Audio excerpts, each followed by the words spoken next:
पंछी digital education में आपका हार्दिक स्वागत है। गुणवत्तापूर्ण उत्कृष्ट वीडियोस के लिए लाइक और सब्सक्राइब करें पंछी डिजिटल एजुकेशन।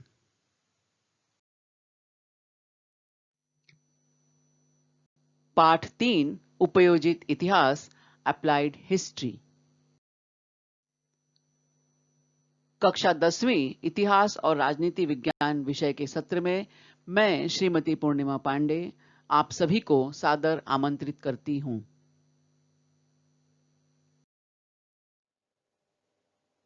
आज का पाठ बिंदु उपयोजित इतिहास पाठ के अंतर्गत सांस्कृतिक और प्राकृतिक विरासत का प्रबंधन तथा संबंधित व्यावसायिक क्षेत्र।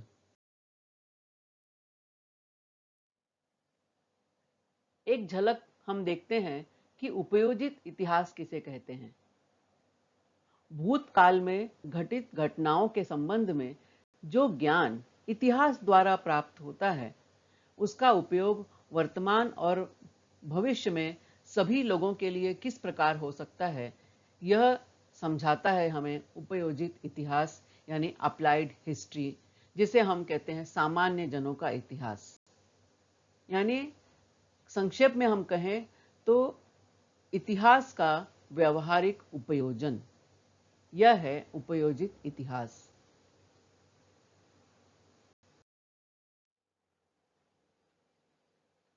उपयोजित इतिहास और वर्तमान काल। वर्तमान में प्राप्त भूतकाल के मूर्त और अमूर्त स्वरूप के अवशेष, यानी हमारे पूर्वजों द्वारा निर्मित कलाकृतियों, परंपराओं के अवशेष, जिन्हें हम सांस्कृतिक विरासत के रूप में जानते हैं और वे हमारी पहचान होते हैं। इन सांस्कृतिक विरासतों के इतिहास का ज्ञान हमें हमारे उद्गम स्रोत तक ले जाता है और आने वाली पीढ़ियों के हितों को लंबे समय तक संरक्षित रखने की और उनका संवर्धन करने की आवश्यकता होती है। सांस्कृतिक और प्राकृतिक विरासत का प्रबंधन, यह है हमारा अगला पाठ बिंदु। अब सांस्कृतिक भारतीय पुरातत्व सर्वेक्षण विभाग, जो भारतीय पुरातत्व सर्वेक्षण विभाग है, यह भारत की सांस्कृतिक विरासतों के पुरातत्वीय अनुसंधान तथा संरक्षण के लिए एक प्रमुख संगठन है। इसका प्रमुख कार्य राष्ट्रीय महत्व के प्राचीन स्मारकों तथा पुरातत्वीय स्थलों और अवशेषों का रख रखाव करना है। यानी जो हमने ये विरासत जो हम बोलते हैं, ये हमारी सांस्कृतिक विरासत है, ये प्राकृतिक विरासत है, इसका निर्धारण कौन करता है, कौन हमें बताता है कि भाई ये आपकी विरासत है? तो यह काम करता है भारतीय पुरातत्व सर्वेक्षण विभाग। ये लोग पूरे देश में हमारे पूरे देश में 24 विभाग बनाए गए हैं, जहां पर ये सर्वेक्षण विभाग के लोग, यहाँ के अधिकारी, यहाँ के जो लोग हैं जाते हैं, वहाँ का स्थान का अवलोकन करते हैं, ध्यान से देखते हैं, वहाँ सर्वेक्षण करते हैं और यदि वहाँ पर कोई ऐसे हमें पुरातन काल की, अतीत की वस्तुएं मिलती हैं तो उनके बारे में खोज करते हैं पहले कि सचमुच ये उतनी पुरानी वस्तुएं हैं क्या, सचमुच यह स्थान एकदम प्राकृतिक स्थान जो है ये बहुत प्राचीन है क्या। जैसे हमने कास पठार की बात की, तो कास पठार में जो फूल खिलते हैं तो सचमुच ये फूल पूरे दुनिया में कहीं नहीं पाए जाते, विशिष्ट मौसम में खिलते हैं। तो ये सब के बारे में पूरा सर्वेक्षण करना पड़ता है। ऐसा नहीं है कि एक दिन में गए और समझ में आ गया, इसका कई सालों तक अध्ययन करना पड़ता है, धैर्य के साथ पूरा शोध करना पड़ता है और उसके बाद ही हमारा सर्वेक्षण विभाग यह निश्चित करता है कि फला चीज जो है ये हमारी सांस्कृतिक विरासत है, यह हमारी प्राकृतिक विरासत है। इस तरह के काम होते हैं। और यहाँ पर हम इसके बगल में एक चित्र देख रहे हैं, ब्लैक एंड व्हाइट। ये है हमारे भारतीय पुरातत्व सर्वेक्षण विभाग का लोगो, उसका सिंबल, उसका प्रतीक चिन्ह, और उसके नीचे एक शब्द लिखा हुआ है प्रत्न कीर्ति मपावृणु। यह संस्कृत का शब्द है। हमारे अनेक हमारे ऐसे सरकारी संगठन हैं, संस्थाएं हैं जिनका जो ध्येय वाक्य है या सिद्धांत वाक्य है, इसी तरह के संस्कृत शब्द लिए गए हैं। इस सिद्धांत वाक्य का अर्थ होता है प्रयत्न पूर्वक ही उपलब्धि प्राप्त होती है, यानी प्रयत्न करने से ही हमें अपने कार्य में सफलता मिलती है, हमें कीर्ति मिलती है। कीर्ति मतलब यश प्राप्त होता है।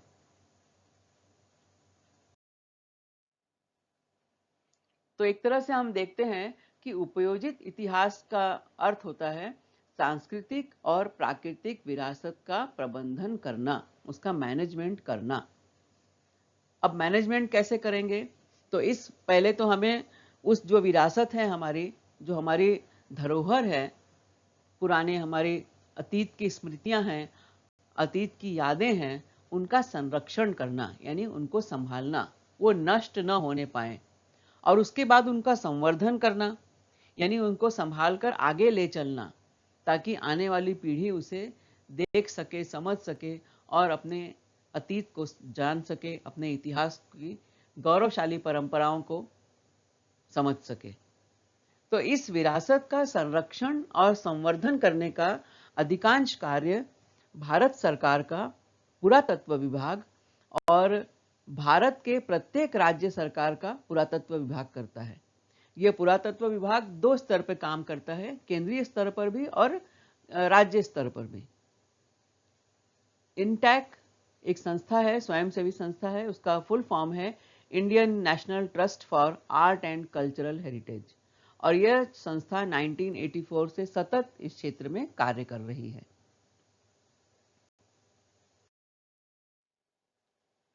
अब ये काम कैसे करती है? तो संबंधित स्थानों के सांस्कृतिक, सामाजिक, राजनीतिक इतिहास का बोध निर्माण करने का काम उपयोजित इतिहास द्वारा हम कर सकते हैं। क्योंकि हम लोग सोचते हैं ना कि आखिर उपयोजित इतिहास इतना हम पढ़ रहे हैं, अप्लाइड हिस्ट्री, वो उसका काम क्या है?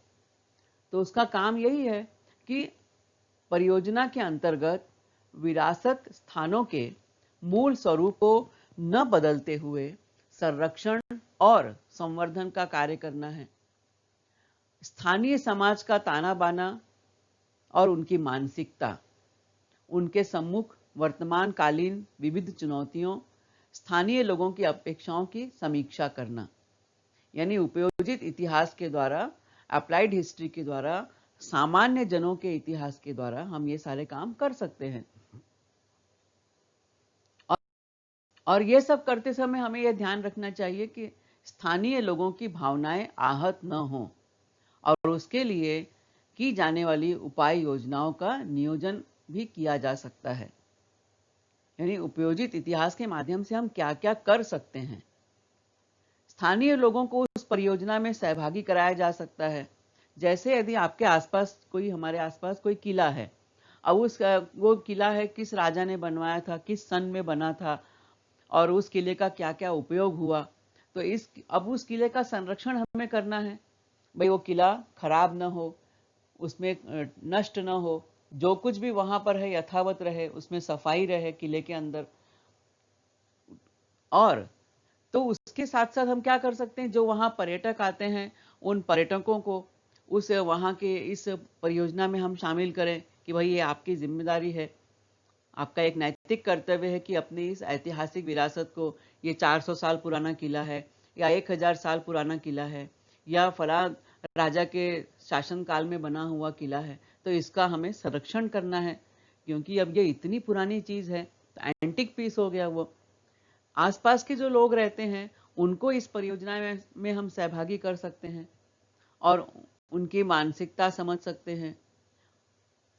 लेकिन ये सब करते समय हमें ये भी ध्यान देना है कि उनकी भावनाएं उसमें आहत न हो, भावनाओं को चोट न पहुंचे। तो इस तरह से स्थानीय लोगों के हम पारंपरिक कौशलों को प्रोत्साहन दे सकते हैं। जो अब किले में, अब वहां पर है तो लोग, यहाँ बहुत सारे पर्यटक घूमने के लिए आते हैं। जैसे अब हमारा मुंबई में गेटवे ऑफ इंडिया है, या महाराष्ट्र में अजंता एलोरा की गुफाएं हैं, ये विश्व धरोहर की सूची है, विश्व विरासत है, ये वर्ल्ड हेरिटेज है। अब यहाँ पर प्रतिदिन कम से कम 5,000 लोग घूमने आते हैं। तो अब यहाँ के यदि आसपास के लोगों को हम व्यवसाय देना चाहें, रोजगार देना चाहें, तो बड़ी आसानी से इनको रोजगार मिल सकता है। ये अपने इतने पारंपरिक जो इनके कौशल हैं, उनके आधार पर वो अपने कुछ वस्तुओं का निर्माण करना और उनकी बिक्री करना, तो वहाँ फोटोग्राफी करना, वीडियो शूटिंग करना, वहाँ उसके अलावा वहाँ पर जो पारंपरिक उनके क्राफ्ट है, हैंडीक्राफ्ट है, हस्तकला व्यवसाय कुछ है, तो उन सबको हम विकसित कर सकते हैं और सुनियोजित ढंग से प्लानिंग करके बाकायदा एक वहाँ पर बाजार का निर्माण हो सकता है। क्योंकि रोज की रोज यदि 5,000 पर्यटक किसी स्थान पर आ रहे हैं, तो आसपास के ग्रामीण लोगों को कितना रोजगार मिल सकता है। एक वहाँ पे होटल इंडस्ट्री खुल सकती है, गाइड इंडस्ट्री हो सकती है, यानी सर्विस सेक्टर जो है वो डेवलप हो सकता है। तो इस तरह से बहुत सारे काम हम उपयोजित इतिहास के माध्यम से कर सकते हैं।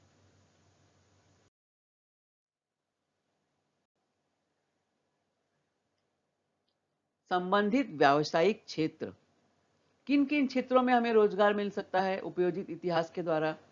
तो नीचे उल्लिखित क्षेत्रों में संबंधित कानूनी नियम और सार्वजनिक नीतियां निश्चित करने हेतु इतिहास का ज्ञान सहयोगी सिद्ध होता है।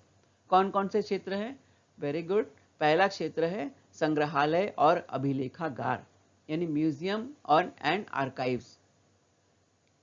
अब म्यूजियम में हम सब जानते हैं चीजों का संग्रह किया जाता है, और अभिलेखागार जहां मतलब पुरातत्व विभाग से संबंधित चीजों का संग्रह किया जाता है और उनका संरक्षण भी किया जाता है। ऐतिहासिक स्थानों का संरक्षण और संवर्धन, पर्यटन और आतिथ्य, मैंने अभी बात की सर्विस सेक्टर की, होटल इंडस्ट्री की, टूरिस्ट इंडस्ट्री की, तो ये पर्यटन और आतिथ्य, इस क्षेत्र में व्यवसाय मिल सकता है, रोजगार मिल सकता है। मनोरंजन और संपर्क माध्यम, एंटरटेनमेंट इंडस्ट्री, इसका भी विकास किया जा सकता है। तो इन क्षेत्रों में इतिहास के माध्यम से रोजगार पैदा किए जा सकते हैं।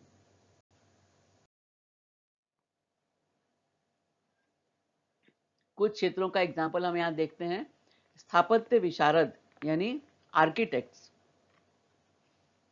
अभियंता यानी इंजीनियर, हिस्टोरियन इतिहासकार, पुरातत्वज्ञ आर्कियोलॉजिस्ट, संग्रहपाल art museum curator, legal experts विधितज्ञ यानी कानून के जानकार, स्किल्ड फोटोग्राफर, मैंने फोटोग्राफी की बात भी अभी की थी, और अभिलेखागार प्रबंधक, आर्काइव्स मैनेजमेंट।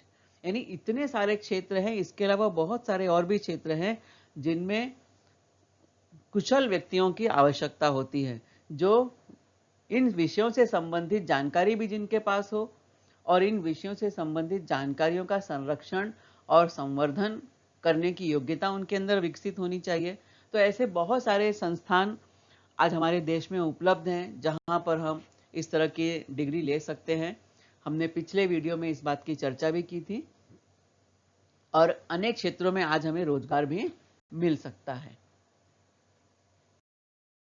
तो इस तरह से हमने इस पाठ में हमने देखा कि उपयोजित इतिहास क्षेत्र की परियोजनाओं के फलस्वरूप उल्लिखित क्षेत्रों में व्यवसाय के अनेक अवसर उपलब्ध हो सकते हैं। हमने चर्चा की अभी कई व्यावसायिक क्षेत्रों पर। ऐतिहासिक और सार्वजनिक स्थानों का विद्रूपीकरण न हो। विद्रूपीकरण न हो मतलब वो गंदे न हो, खराब न हो, आगामी पीढ़ियों के हितों के लिए उनका उचित पद्धति से संरक्षण संवर्धन हो, और इसके लिए यह आवश्यक है। बच्चों, आज के इस वीडियो में हमने उपयोजित इतिहास और उससे संबंधित व्यावसायिक क्षेत्रों के बारे में कुछ जानकारी प्राप्त की। मुझे उम्मीद है आपको यह वीडियो पसंद आया होगा। आपके सुझाव और आपकी प्रतिक्रियाएं नीचे कमेंट बॉक्स में अपेक्षित हैं। मिलते हैं अगले वीडियो में। तब तक के लिए धन्यवाद।